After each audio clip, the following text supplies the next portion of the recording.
The magic of thinking big and the science of success. Welcome to a journey that might just change the way you look at your life, your career, and your potential forever. Today, we are diving deep into a classic that has served as a roadmap for millions of high achievers across the globe. The Magic of Thinking Big by David J. Schwartz. If you have ever wondered why some people seem to command success, earning 5 times more than their peers, living in more comfortable homes, and enjoying a sense of influence that others only dream of, you are in the right place. We are going to peel back the layers of what really separates the top performers from the rest of the pack. And here is a hint: it is not necessarily about a higher IQ, a better education, or even more hours logged at the office. It starts with the size of your thinking. Let's begin where the author himself began his own realization, at a sales conference several years ago. Imagine a room full of motivated professionals, all eyes fixed on the vice president of marketing. Standing next to him is an ordinary-looking man named Harry.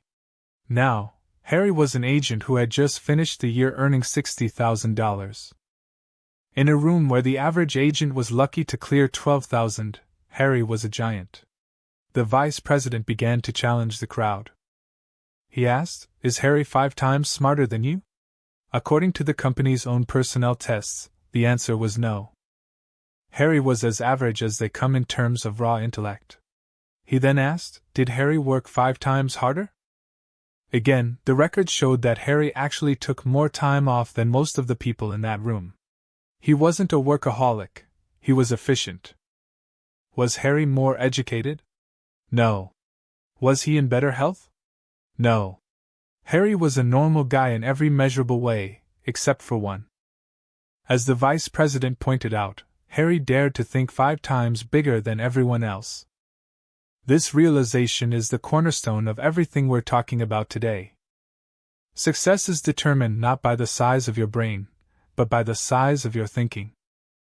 It sounds simple, perhaps even too simple, but as we explore the mechanics of the mind, you'll see how profound this truth really is. We live in an environment that often tries to shrink us. From a young age, we are told that the top spots are crowded, that there are too many leaders and not enough followers, and that we should be content with a modest life. We are told to accept our lot in life and to be realistic. But the reality of the business and professional world is exactly the opposite. Leaders in every field will tell you that the real problem is a surplus of people who want to be led and a desperate shortage of people who have the vision to lead. There is plenty of room at the top because so few people actually believe they can get there. Think about the competition for a $10,000 a year job versus a $50,000 a year job. You might think the higher paying job is harder to get because the stakes are higher. But because most people are afraid to even apply for the high-level positions. The competition for the lower-level jobs is often 50 to 200 times more intense. The top is actually less crowded because most people have talked themselves out of even trying. This is why we must internalize the words of the great philosopher Disraeli: life is too short to be little. We must decide to move beyond the narrow, petty thinking that keeps so many people trapped in a cycle of mediocrity. So, how do we begin this transformation? It starts with the power of belief. When you truly believe you can do something, your mind begins to find the way to do it. Belief isn't just a feel-good emotion, it is a mental thermostat. If you set your thermostat to average, your mind will regulate your actions to ensure you stay average. If you set it to success, your mind goes to work finding the solutions, the strategies, and the energy required to reach that goal. This isn't about magic or wishing things into existence. There is a massive difference between a wish and a belief. A wish is a passive hope that something might happen to you. A belief is a firm conviction that acts as a catalyst for action. When you believe, you give your mind the go signal to start solving problems. Consider the story of a young woman who decided to start a mobile home business with only $3,000 in savings. Everyone told her it was impossible. They pointed out that the industry was highly competitive, that she lacked experience, and that her capital was a drop in the bucket compared to what she actually needed. But she didn't listen to the "can't do" crowd. She believed she could do it better than anyone else. Because of that belief, she found creative ways to secure financing. She convinced a manufacturer to give her a line of credit without a down payment. Within a year, her business had a turnover of $1 million. Her belief didn't magically create the money, but it gave her the persistence and the creativity to find the money. To understand how this works on a daily basis, Schwartz gives us a brilliant analogy: the mind factory. Imagine that your mind is a massive factory that produces thoughts. This factory is run by two foremen, Mr. Triumph and Mr. Defeat. Mr. Triumph is in charge of manufacturing positive thoughts. He specializes in reasons why you can succeed, why you are capable, and why the future looks bright. Mr. Defeat, on the other hand, is the expert in negative thoughts. He is constantly churning out reasons why you will fail, why you aren't good enough, and why the odds are stacked against you. Both of these foremen are extremely obedient. They will produce whatever you ask them to produce. If you wake up in the morning and tell yourself, "Today is going to be a rough day," Mr. Defeat takes the signal. He starts pulling files. He reminds you that it's too cold outside, that the economy is struggling, that your boss is in a bad mood, and that you're feeling a bit tired. By the time you get to work, he has convinced you that the day is a loss. But if you tell yourself, "Today is going to be a great day," Mr. Triumph goes to work. He reminds you of the opportunities ahead, the progress you've made, and the strengths you bring to the table. The more work you give to Mr. Triumph, the stronger he becomes. Eventually, he takes over the factory, and success becomes a habit. The secret to success is simple: fire Mr. Defeat, and keep Mr. Triumph busy 24 hours a day.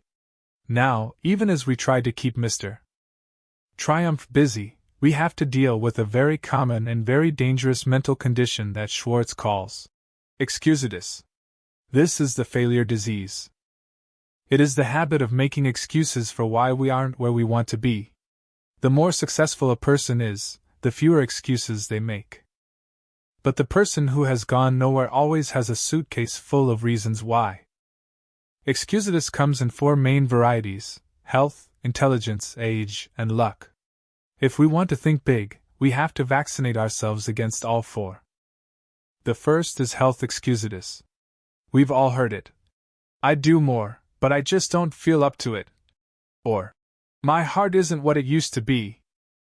While chronic illness is a real challenge, the way we think about our health is often more important than the health itself. Schwartz tells the story of 2 men with very different attitudes toward their physical limitations. One man had a relatively minor heart condition but used it as a reason to quit living. He became a professional patient, constantly worried about his pulse, avoiding all activity, and essentially waiting to die. The other man had a major operation to replace a heart valve. 3 weeks after the surgery, he was already making plans to go to law school and work for the government. He didn't ignore his condition, but he refused to let it become an excuse for a small life. The vaccine for health excusitis is to refuse to talk about your health. The more you talk about an ailment, even a common cold, the worse it seems to get. It's like putting fertilizer on a weed. Instead, be genuinely grateful that your health is as good as it is. There is an old saying: "I felt sorry for myself because I had no shoes, until I met a man who had no feet." Focus on what you can do, not what you can't. Remind yourself that it is better to wear out than to rust out. Life is meant to be lived, and a body in motion stays in motion. The second type of the failure disease is intelligence excusitis. This is the "I don't have the brains" excuse. This one is particularly tragic because it's based on 2 massive misconceptions: that we underestimate our own intelligence, and that we overestimate the intelligence of others. We often think that success requires a genius-level IQ, but history shows us otherwise. What matters isn't how many brains you have, but how you use the brains you do have. Schwartz introduces us to Phil F., a man who was the director of marketing for a major firm despite never finishing college and knowing very little about technical statistics. When asked how he managed a team of highly educated people, Phil explained that he wasn't a technical engineer. He was a human engineer. He knew how to motivate people, how to see the big picture, and how to stay positive when things got tough. He used his mind to think, not just to store facts. This is a crucial distinction. Henry Ford once famously sued a newspaper for calling him ignorant. To prove their point, they asked him a series of basic trivia questions. Ford didn't know the answers, but he told the court that he could press a button on his desk and call a man who could answer any of those questions in 5 minutes. He didn't need to clutter his mind with facts he could look up. He needed his mind to solve problems and create a vision.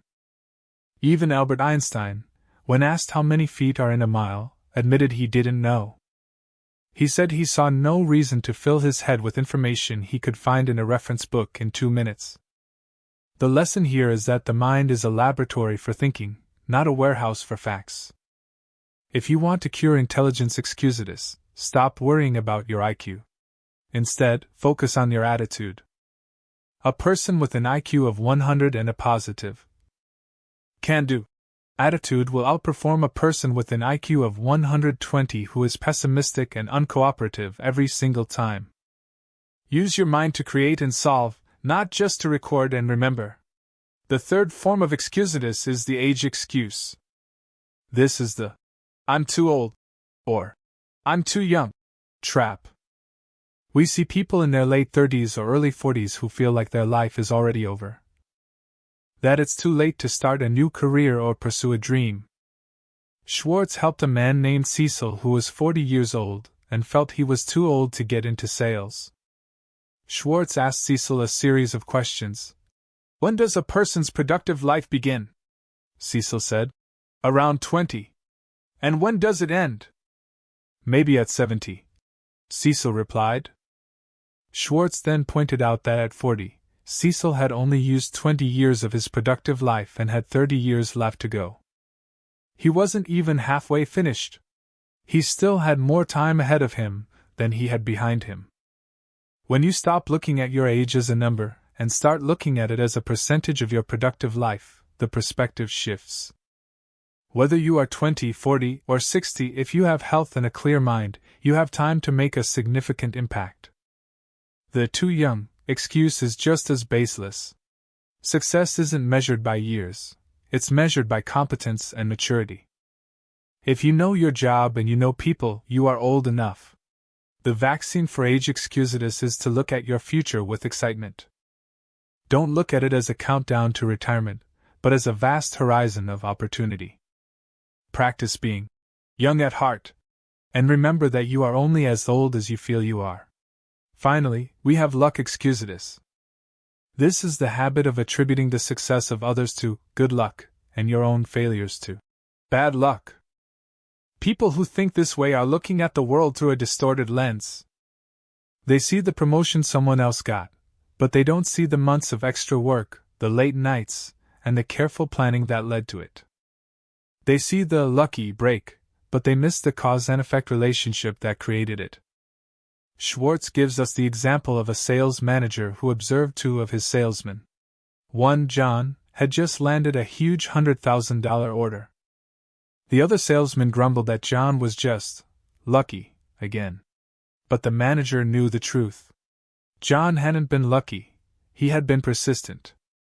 He had been working on that specific client for months. He had stayed up late preparing his presentation. He had consulted with engineers to make sure his proposal was flawless. The luck was simply the inevitable result of a well-executed plan. If we rely on luck, we are gambling with our lives.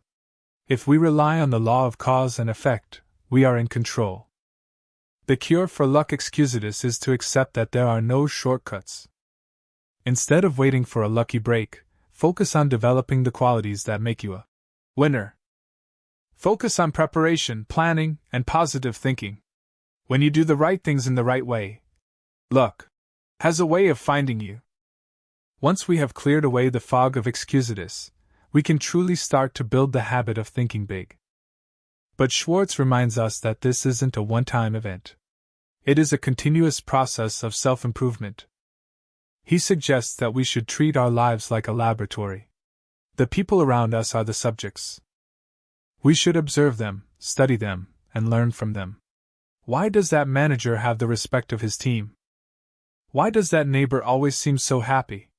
Why does that salesperson close so many deals? By observing the success patterns in others, we can start to replicate them in ourselves. But more importantly, we must become the scientists of our own minds. We must learn to monitor our internal dialogue. We have to be the ones who tell Mr. Triumph to get to work. We have to be the ones who decide that we are going to set our mental thermostat higher. This requires a certain level of discipline and a willingness to be uncomfortable. Growth doesn't happen in the comfort zone. It happens when we push ourselves to take on bigger challenges, to dream bigger dreams, and to believe in possibilities that we once thought were out of reach. Schwartz emphasizes that anyone who aspires to a position of leadership, whether in business, a nonprofit, or even within their own family, must have a high degree of self-determination. No one can force you to be successful. No one can force you to think big. As Ralph J. Cordiner, a former chairman of General Electric, once said, "No one can force a person to try.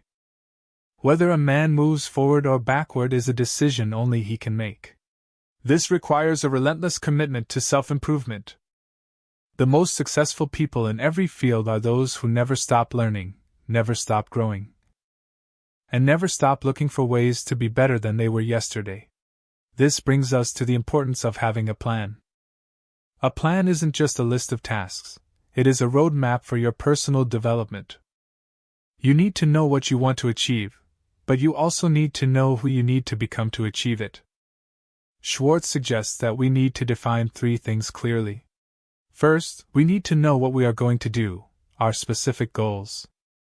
Second, we need to know how we are going to do it, our strategy. And third, we must put that plan to the test and be willing to adjust it as we go. Success is a process of trial and error, but the error part is only a failure if we stop trying. One of the most powerful things about thinking big is that it actually makes life easier. As we discussed earlier, the competition is less fierce at the top. But more than that, thinking big gives you a sense of purpose and energy that small thinking simply cannot provide. When you have a big vision for your life, the small setbacks and petty annoyances of daily existence lose their power over you. You don't have time to get bogged down in gossip, or to worry about what someone else thinks of you, or to get frustrated by a traffic jam. You have a mountain to climb, and your eyes are on the summit. This shift in perspective changes how you interact with everyone around you. When you think big, you start to see the potential in others as well. You become a person who encourages, who inspires, and who builds others up. And because of that, people are naturally drawn to you.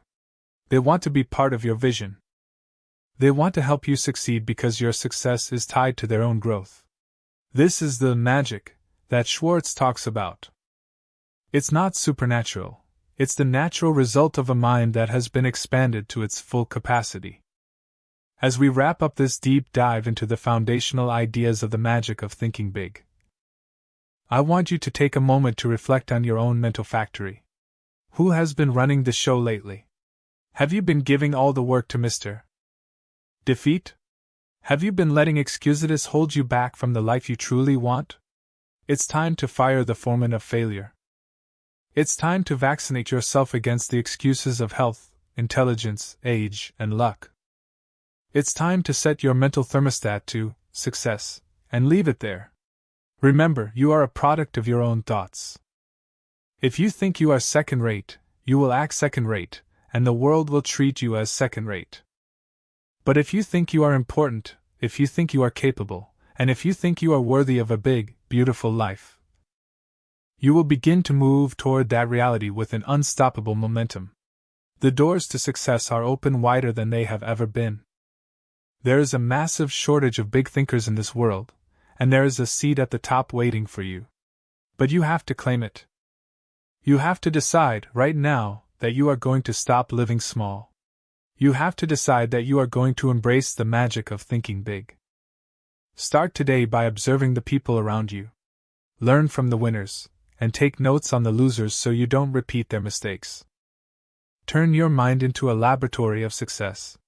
Most importantly, start believing in yourself. Not in a vague, wishful way, but in a deep, fundamental way. Believe that you have untapped potential. Believe that your best years are ahead of you. Believe that you can move the mountains in your life.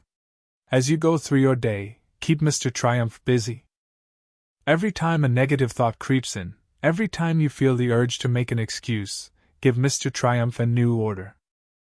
Ask him for a reason why you can do it. Ask him for a way to overcome the obstacle. The more you use your mind for positive, constructive thinking, the stronger it becomes. Eventually, thinking big won't be something you have to try to do. It will be who you are. The journey to a larger life begins with a single thought. It begins with the realization that you are the architect of your own destiny and the master of your own mind. David Schwartz's message is a call to action for all of us. Don't settle for the crumbs of life when the whole banquet is available to you. Don't be content with mediocrity when greatness is within your reach. Expand your vision, elevate your expectations, and never, ever underestimate the power of a mind that dares to think big. Think about Harry, the salesman who earned 5 times more than his peers. He wasn't a superhero. He was just a man who refused to let his environment shrink his dreams. He was a man who understood that the only real limits on our lives are the ones we place on ourselves. If Harry can do it, you can do it. If the young woman with $3,000 can build $1 million business, you can build your dream. If a man with a replaced heart valve can go to law school, you can overcome your obstacles. The world is full of examples of the magic of thinking big. It is present in every great invention, every successful business, and every inspiring life story. It is a universal law that works for anyone who is willing to apply it. So, let's start applying it today. Let's commit to being big thinkers. Let's commit to living lives that are full of purpose, passion, and achievement. Let's remember that life really is too short to be little.